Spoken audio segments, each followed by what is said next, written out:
पैरों में बार बार होने वाली ऐंठन को मामूली समझकर नज़रअंदाज करना भारी पड़ सकता है। ये सिर्फ थकान या पानी की कमी नहीं है, बल्कि शरीर का एक बड़ा इशारा है।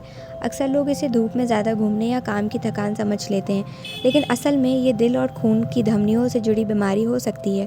अगर चलने पर पैरों में दर्द या ऐंठन होती है और आराम करने पर ठीक हो जाती है, तो ये पेरिफेरल आर्टरी डिजीज़ का संकेत हो सकता है। इसका मतलब है कि पैरों तक खून पहुंचने वाली नलियां ब्लॉक हो रही हैं। अगर इसे समय पर नहीं दिखाया गया तो ये पैरों के लिए खतरनाक हो सकता है। इसके अलावा वेन्स में खराबी की वजह से भी पैरों पर भारीपन और रात में ऐंठन होती है, इसलिए अपने पैरों की बात सुनना बहुत ज़रूरी है। पैरों में ऐंठन होने की कई और वजह भी हो सकती हैं, जो हमारे खानपान और लाइफस्टाइल से जुड़ी हैं। जब शरीर में मैग्नीशियम, पोटेशियम या कैल्शियम जैसे इलेक्ट्रोलाइट्स की कमी हो जाती है, तो मांसपेशियां ठीक से काम नहीं करती हैं और उनमें खिंचाव होने लगता है। डॉक्टर यारानोव के मुताबिक थायराइड की समस्या एनीमिया यानी खून की कमी और विटामिन डी की कमी से पैरों में जल्दी थकान और ऐंठन होने लगती है। कई बार कुछ नई मेडिसिन या दवाइयाँ शुरू करने के बाद भी ये समस्या हो सकती है। अगर आप बहुत ज़्यादा वर्कआउट करते हैं या ठीक से नींद नहीं लेते हैं, तो भी पैरों की मांसपेशियाँ बगावत कर सकती हैं। शरीर की केमिस्ट्री बिगड़ने पर मांसपेशियाँ मिसफायर करती हैं, जिससे दर्द होता है। इसलिए ऐंठन के पैटर्न और वक्त पर ध्यान देना चाहिए ताकि वो सही वजह पता चल सके। इन बातों पर दें विशेष ध्यान।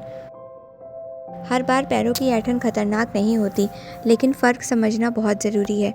अगर ऐंठन कभी कभी भारी काम, पानी की कमी या देर तक बैठने के बाद होती है, तो ये आम बात है।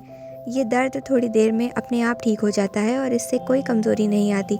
लेकिन अगर ऐंठन बार बार हो रही है, खासकर आराम करते वक्त या सोते समय, तो ये चिंता का विषय है।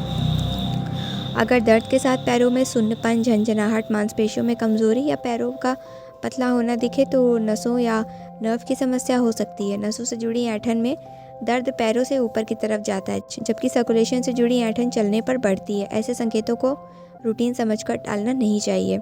सवाल यह है कि डॉक्टर के पास कब जाना चाहिए। अगर आपको हफ्ते में कई बार ऐंठन होती है, नींद खराब होती है या ये समस्या कई हफ्तों से चल रही है, तो तुरंत चेकअप करवाएं। बुजुर्ग लोग और डायबिटीज़, थायराइड या किडनी के मरीजों को इसमें बिल्कुल भी देरी नहीं करनी चाहिए। डॉक्टर शुरुआत में इलेक्ट्रोलाइट लेवल, शुगर, किडनी और थायराइड की जांच के लिए ब्लड टेस्ट करवाते हैं। अगर नसों की दिक्कतें लगती हैं, तो नर्व कंडीशन स्टडी या ईएमजी की सलाह दी जाती है। वहीं खून के बहाव की जांच के लिए डॉपलर स्टडी या वैस्कुलर इमेजिंग की जाती है। समय पर टेस्ट करवाने से किसी बड़ी कॉम्प्लिकेशन यानी जटिलता से बचा भी जा सकता है। पैरों में सूजन या रंग बदलना भी खतरे की निशानी है, जिससे तुरंत दिखाना चाहिए।